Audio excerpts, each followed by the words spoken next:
Welcome back to another episode of Timeout with Makali. We have another great episode in today for episode number 13 of the show. I took a bit of a break, 2-week break. Dealing some stuff with college right now and some other stuff. But, that's not going to slow me down. I did take a little bit of a break, but we are back pushing out some episodes. A lot of stuff has been happening in the sports world. We're now post the NFL season, now into the best month of the year for one sport, basketball.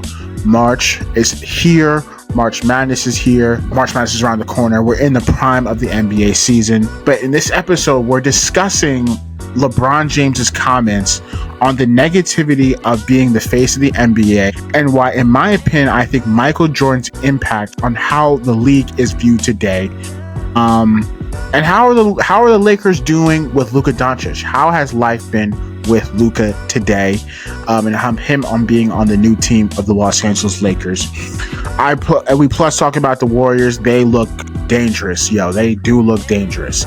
And you hear my rant and my thoughts about how the state of the Philadelphia 76ers are and that pathetic franchise. And then we talk a little bit of March Madness to round out the episode. We talk about the unfortunate news with Kyrie Irving's torn ACL and a new bag alert for Saquon Barkley. And of course, we wrap it up with my top 5 of the week, fast food restaurants. Let's get into it. Alrighty, so there's been a lot of talk of the NBA recently about how the game is viewed today, and I'm not really liking what I'm seeing. As someone who's watched the NBA since I was 5 years old, I'm not liking where we stand with how the game is viewed today. LeBron James, he spoke about, being the face of the league, and let's take a look, what he said in his press conference, in his post-game interview. And what he said was LeBron James talking about being the face of the league and how negative it can be with what we view the game today. And he's right. Why would anybody want to be the face of the league when we constantly just crap on players in today's generation of basketball? There's been so many players with so much critique in today's game. It's disgusting because we follow the game of basketball today with a lot of nostalgia. And, in today's game, not a lot of these players are celebrated as they were back then. And that's so true. When you look at LeBron James, right, and you're talking about him in the GOAT conversations, when we talk about him in the GOAT conversations, more so when we talk about it, when people, the average fan, the average viewpoint of a fan, they point to LeBron's negative aspects of the game. They talk about the 2011 finals and how he's 4-6 and how he'll never be able to beat Jordan in rings and any other conversation, and how he's a stat padder, how this and that, and how he has his son in basketball. LeBron James has been negatively criticized for 20 years of his basketball game. 20 years of his career, he has been negatively criticized. Heavily. So, and the people in the media are so nostalgic that, they don't like it when they're being called out. And LeBron's right. He's saying it's just not about, crapping on players. It's the fact that the media is so heavily nostalgic. It's just people were proving his point the following day. I love Stephen A. Smith. I watch his show regularly, First Take. I'm a big First Take guy, and I watch his podcast. But he's part of the reason why the game is viewed differently because of nostalgia. He's a Jordan guy. He thinks Jordan's the GOAT.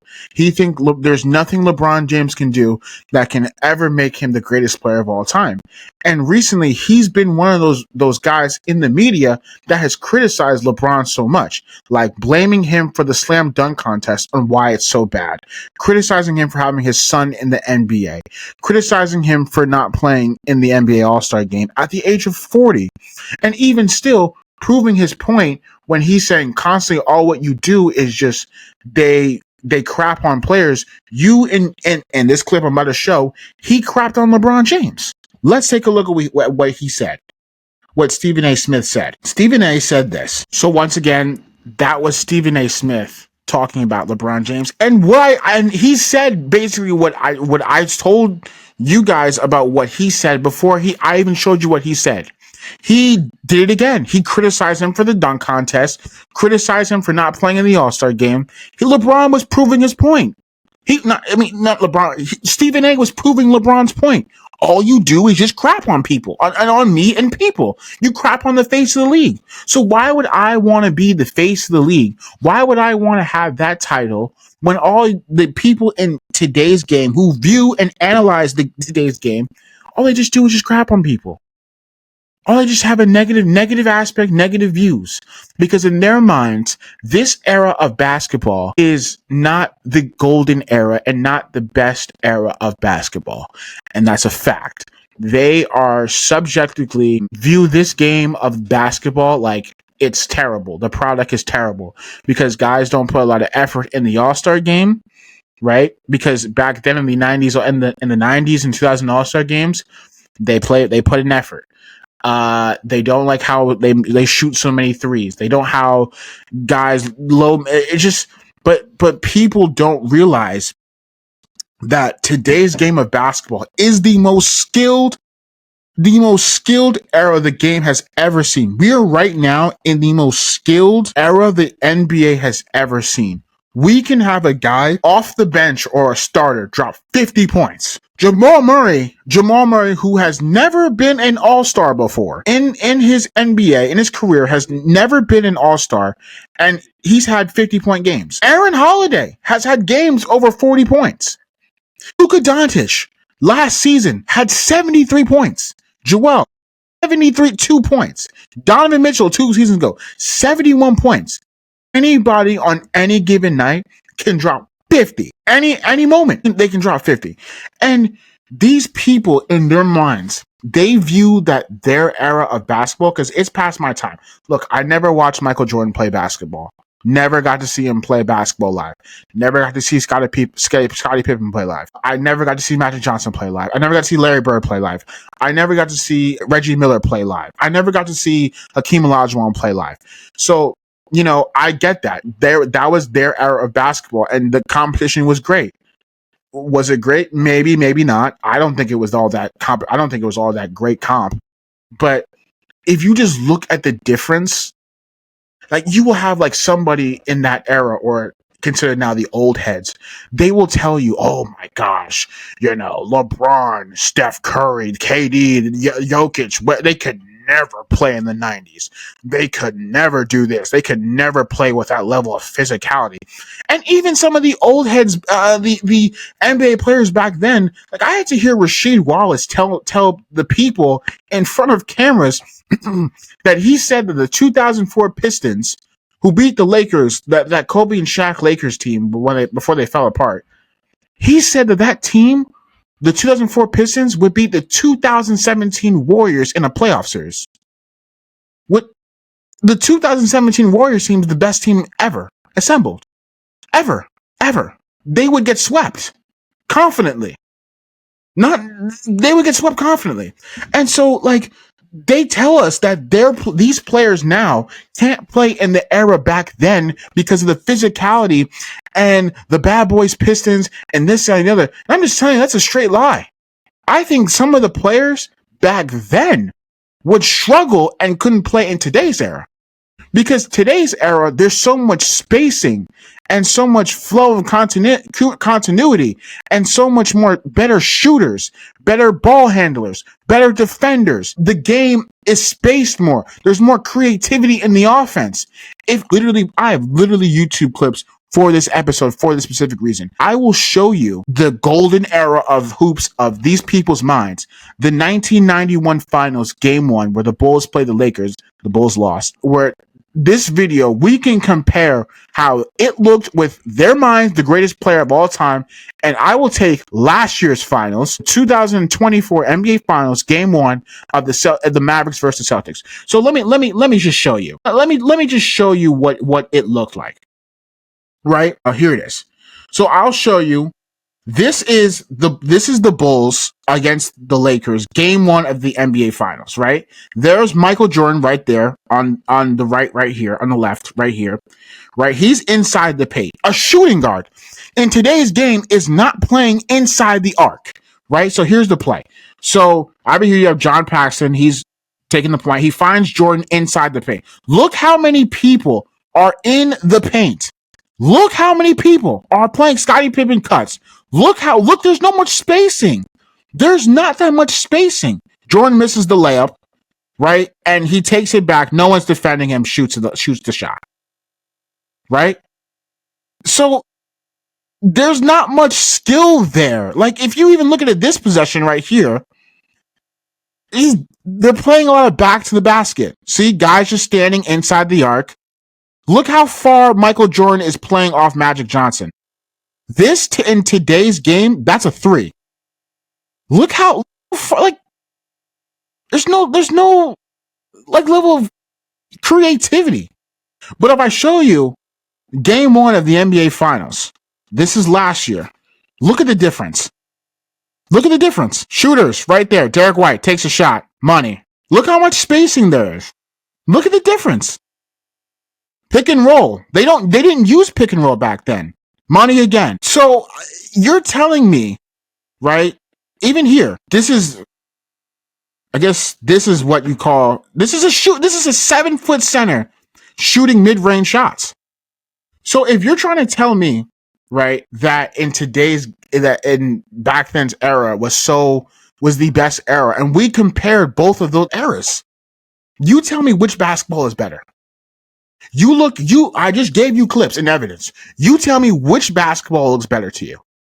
I guarantee you 99% of the people will tell me that today's era of basketball looks 1,000 times better than the basketball back then. So the current generation of players don't get celebrated like they did in the 90s era. And what's wrong with also the media is that they want to push Anthony Edwards as the face of the league because he reminds them of Michael Jordan. There's clips of them as well, of Stephen A and a bunch of other people comparing Anthony Edwards to Michael Jordan because once again, since they were watched the 90s and they considered the golden era of hoops, they want to be nostalgic and they want to have something reminded of their nostalgia of why they love the game so much. Anthony Edwards doesn't want that label. He doesn't want the face of the league. When people told him that you could be the next MJ, he's like, chill on that. Chill. I'm just trying to be me. I'm just trying to be Ant. I'm not there yet. I'm not Michael Jordan. I'm not there yet. Chill with the expectation. That's why he doesn't want the face of the league. Because there's so much expectation. Being the next MJ.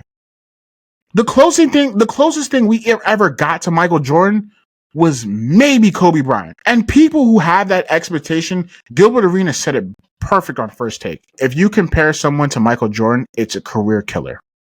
Because it puts so much expectation on you. And then when you don't meet expectations, you fail miserably and now you lose all confidence. That's why I think Michael Jordan has ruined the game of basketball. Ruined how we view the game of basketball. Because so many of these people are so nostalgic that they get these constant comparisons and they get the fact that since he was in the 90s and he can do no wrong, they view him as God. They view him as God. Could you imagine if LeBron James went on a gambling trip the night before a playoff game till 1 o'clock in the morning in New York City? Could you imagine that? Heads would turn. The media would go crazy. And social media didn't exist back then. It exists now. So, like I said, the whole thing with Anthony Edwards and Michael Jordan, like, he doesn't want it. And that's what's wrong with the media because it's weird. It's weird. But there are other players, like I said, like many fans and analysts, they still glorify the Jordan era. believing that it was the best. The nostalgic view makes it difficult for the new players to gain proper recognition. So there are players in today's game that want the label. There's some that don't, but there's players that want it. Like, what happened to Giannis's PR? What happened to his view? Because he's barely talked about now. Barely. Giannis is a 2-time MVP, multi-time MVP, multi-time Defensive Player of the Year, won a finals MVP, a closeout game. He had a 50-point closeout game to win his first team's NBA championship. And people just act like it doesn't exist.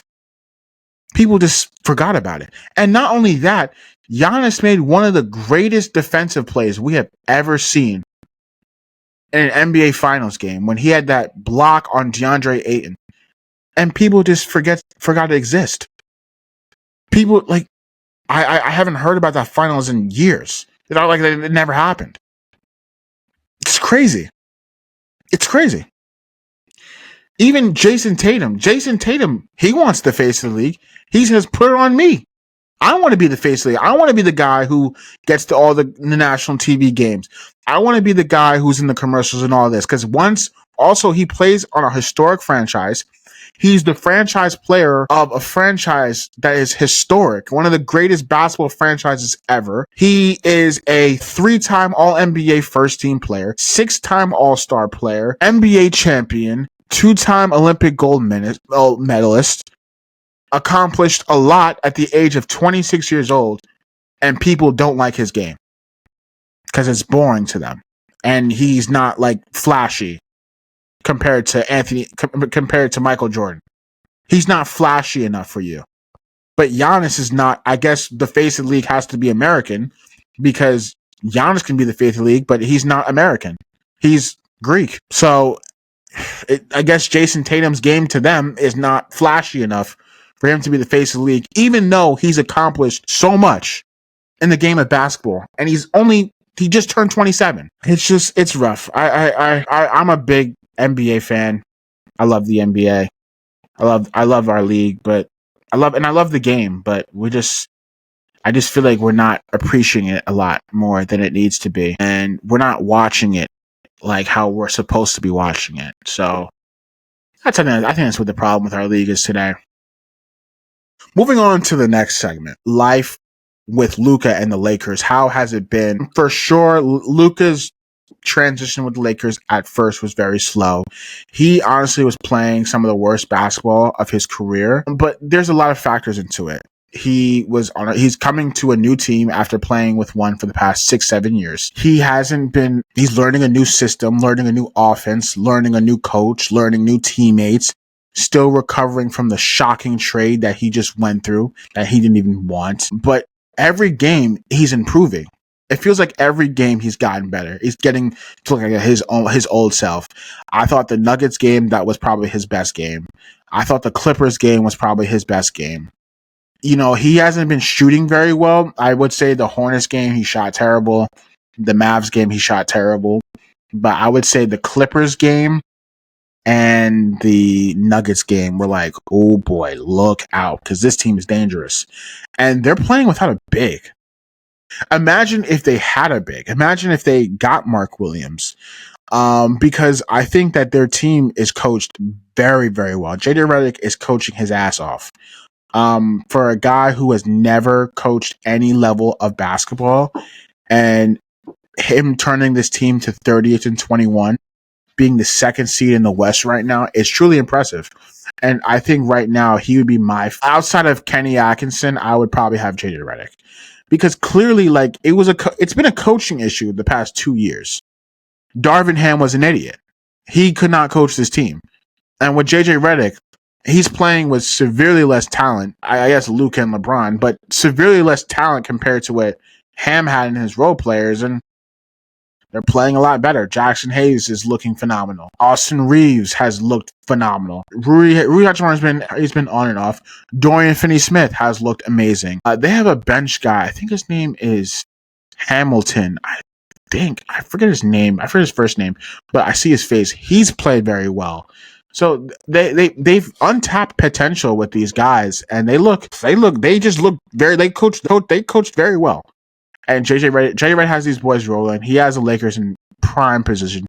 He makes the hire look phenomenal right now. You know, Luka's only going to get better with this team.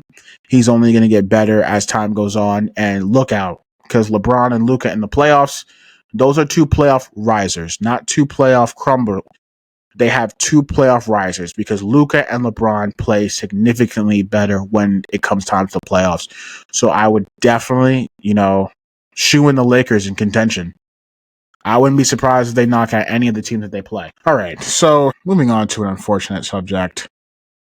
Talking about the Philadelphia 76ers and the state of the franchise and how disgusted I am with this team. There's nothing good to say about it right now. I want Daryl Morey fired. I want a lot of people fired. I want a whole new regime with the organization. A whole new regime with the organization. Get rid of Daryl Morey. Get rid of Elton Brand. Get rid of Nick Nurse. He's not a good coach anymore. Get rid of all of them. All of them.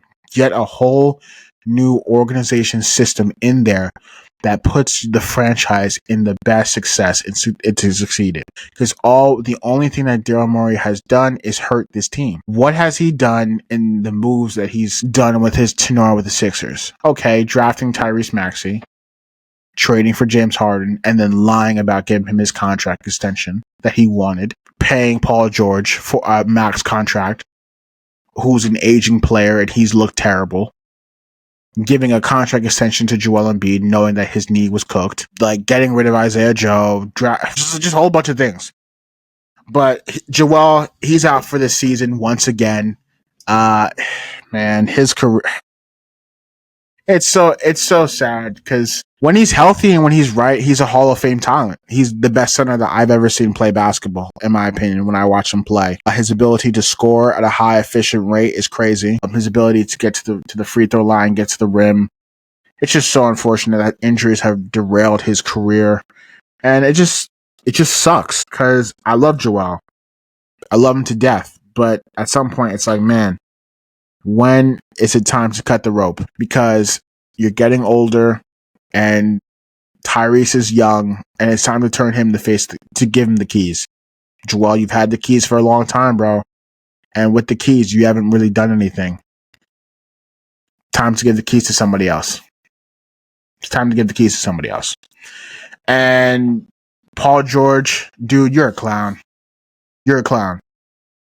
I mean, the most crazy thing I've ever heard somebody say was he said on his podcast, he's taking a break from doing his podcast to help salvage the Sixers season and help them put into playoff contention and compete for a title. What title? 21 and 30. We're 21 and 38, Paul George. You want to get your body right, salvage the season, stop doing your podcasting to salvage the season. What season? The season's been over for months. The season was over after January. The season was over when you guys were 2-12. Why didn't you say, let me take a break when you guys were 2-12? Too late, bro. You're a little too late for that comment now. You're 21 and 38 talking about how I'm taking a break from my podcast to help salvage the season. What season? To win what title? The play-in title? Just so you can get smacked by Cleveland in the first round? What title? There's a report today, and after that, there was a report today that said that the Sixers might shut you down. Here it is. Paul George could be shut down, could be following close behind Joel Embiid on the sideline. You've been horrible this season. Every game that I watch, it's like this. You're washed. Washed. You've not been good. Paying this man was a mistake. 4 years, $212 million. 4 years, $112 million. And I don't even think you're the fourth best player on this team. What I would do, man, just start the youth movement. Start the youth movement, because that's how these teams have been able to start winning. Like, you see what OKC did. Like, they were horrible for a few years, but Now they have a very good young team. They're the number one seed because their team is very. They have a lot of youth on their team. The Rockets, I mean, they're going to make the playoffs, but they have a lot of youth and mixed with some veterans. You have some youth. Tyrese Maxey, give him the keys. McCain, he'll have a full season being healthy, and he's shown promise. Quentin Grimes had a 40-piece against the Warriors a couple of nights ago, snapping our 9-game losing streak. By the way, you got to find the youth, man. And I'm so hopeful if we get the lottery pick, if we get like Cooper Flag or something, but I know it's not gonna. Just foundation of youth. Get rid of these old players, but it's gonna be hard because the contracts. Like, oh my gosh, this franchise is down bad, man. It's down bad. I don't know, like, I don't even know what to say. Ticket sales are low. The team sucks. The coach sucks. They can't win ball games. They lost to the Nets, blown out by 50 to the Chicago Bulls. We didn't get just blown out. Like, we didn't lose to the Chicago. We didn't lose to like the Cleveland or Boston or New York or Denver or OKC. It was an ass whooping by the Bulls. An ass whooping by the 100 Bulls team. So it's rough times of being a Sixers fan, but hey, that's what happens when your team wins the Super Bowl. You can be sad about you don't have to feel this sad about it because the other Philadelphia team, let me put that in the camera. We picked up this hat and we just got this hat, the official Super Bowl championship hat at the players wore on the field. You can be happy about one other team. So they're terrible. And I was coming into this game like, you got to give a passionate rant about this, Makali, like passionate rant. And I'm just like, do I even want to give him that time? I just learned a very valuable lesson over the past 2 weeks of just not giving people that time. And, you know, when you do give people that time, it just only makes things worse. So, like, honestly, there's just nothing else more to say. The team sucks. Get rid of everybody. Get rid of Morey. Get rid of Nurse. Get rid of Elton Brand. Get rid of all the people in the front office. Get a whole new front office in there and turn the keys over to Tyrese Maxey. That's your franchise player. That's what I would do. All right. And speaking of another team who is also completely down bad right now, the Dallas Mavericks. It's rough sledding for them, for those guys. They made a horrible trade. Nico Harrison. It backfired, bro. Like, this is what happens when people just irrationally think and not, they do stuff without thinking and they make decisions too quickly without thinking of the long-term side of it. So Nico Harrison traded away his franchise superstar, Luka Dončić, who was hurt, but he still traded him away for Anthony Davis to pair up with Kyrie Irving and their lineup. Now, Anthony Davis in his first game, he looked great, but he strained his abductor and could potentially not play for the rest of the season. So he's not playing. He only played one game. He's out for a few weeks, and now he could potentially not play for the rest of the season. So you traded for somebody who's in their 30s and is injury prone. Okay, got it.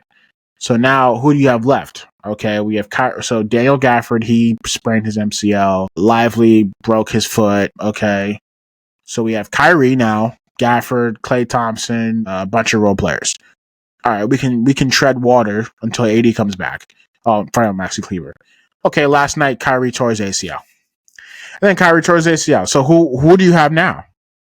Who is it now? Because in this situation, you could run things with Luka. Now they have nobody to turn to. So now the short-term success is gone because Kyrie and AD are in their 30s. It's not like Kyrie tore his ACL at 25 or 26 or 24. He tore his ACL like what, 32? Almost 33 next season? AD is like 31? Why? Why would you make this trade? And you don't own any of your picks in the next 4 or 5 years, first rounders. Why? Well, like, you salvaged your short-term success. You salvaged your long-term success for short-term success, and it completely backfired. So now the franchise is in shambles. You have nowhere to turn to now. There's no player in their youth now to come and save you. Oh wait, you did have that, and you gave him away for chump change.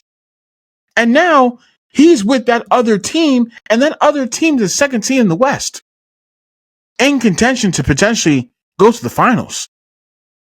And it's not like Luka won't be. Is only going to be there for 1 or 2 seasons. He just turned 26, y'all. He'll be a Laker for a long, long time. I know what Brian Woodhurst saying, like, oh, he may not sign. No, he's going to sign with the Lakers. I can guarantee you that. He's going to be a Laker for a long time. So people just sometimes just make dumb, irrational, not thinking decisions. So it can't get any worse for the Mavericks. But another guy, and then moving on to next topic, to a guy that I love, I appreciate so much. Number 26, Fly Eagles Fly, got his contract extension done today, extended for 2 years, $41 million. Man, I'm so damn proud of Saquon, man. Oh, I'm repping his shirt today. If y'all can't see his backwards shirt, we were repping it the whole day, and then the news dropped, and it was perfect fitting. But basically, we picked up the hat today, Super Bowl hat, because we got to rep. We always got to stay repping, and we put up some Super Bowl merch. But man, I'm so damn proud of Saquon, man.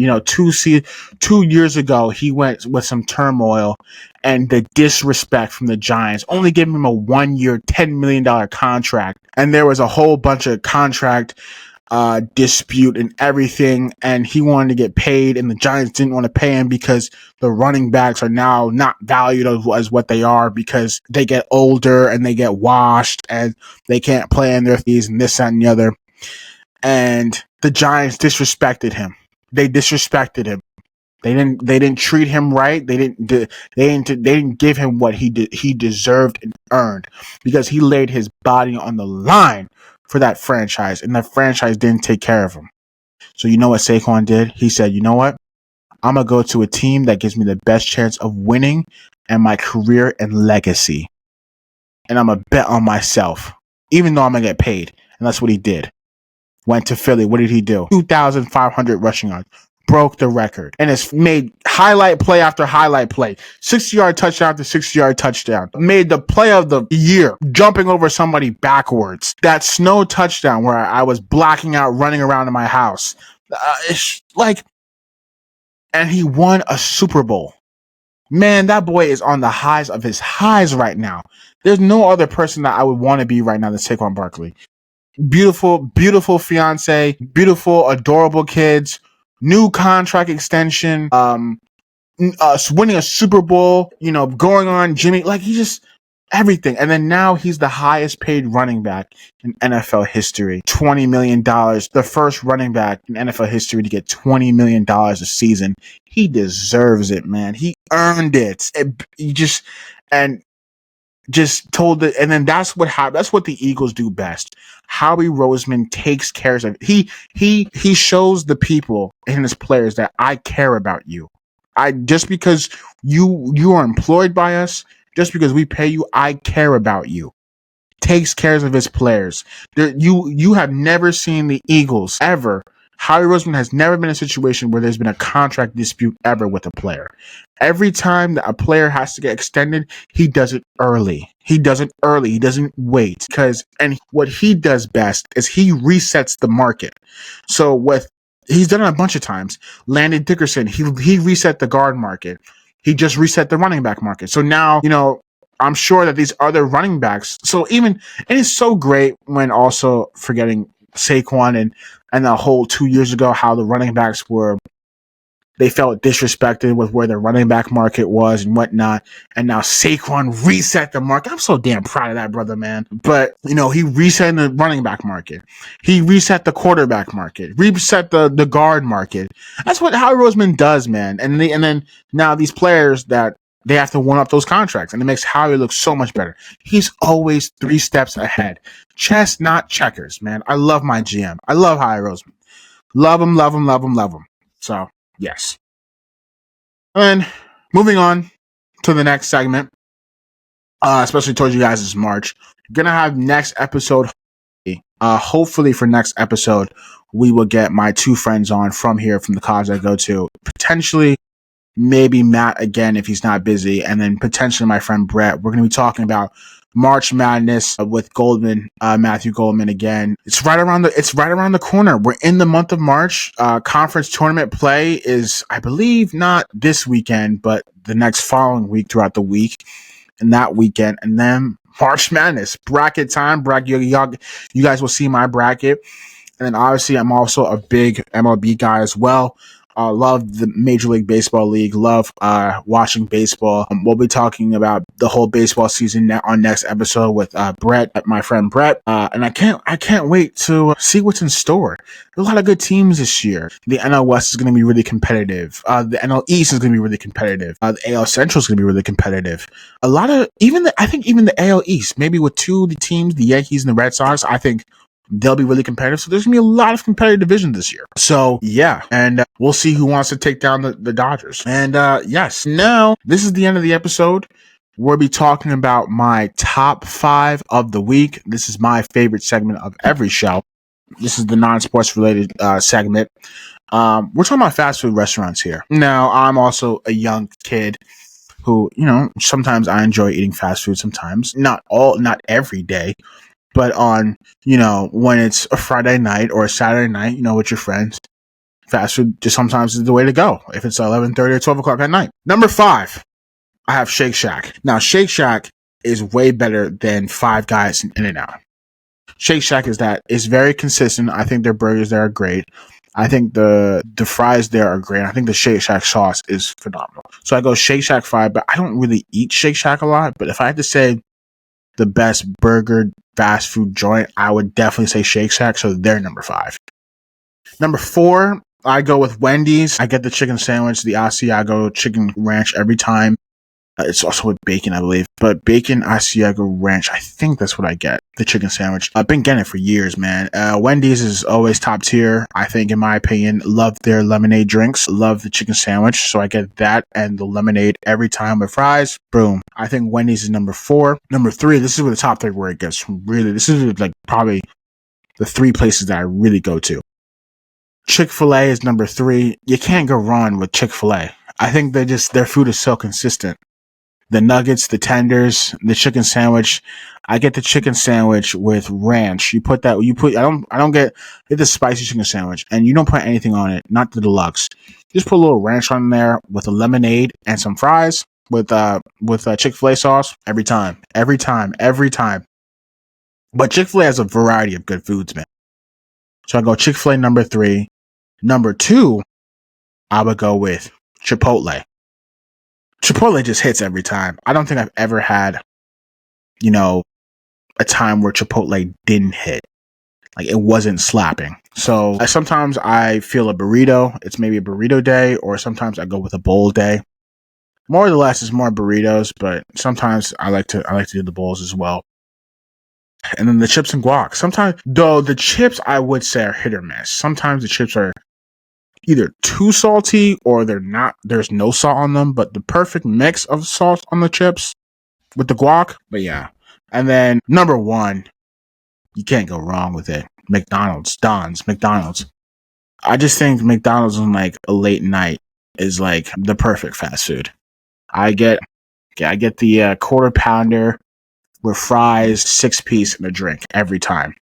Nothing. There's no amount of day where late night food or where you were with friends in the late night and McDonald's doesn't hit. Even the breakfast is fire. You get the breakfast. I get sausage, egg McGriddle, and I get the sausage, egg and cheese biscuit.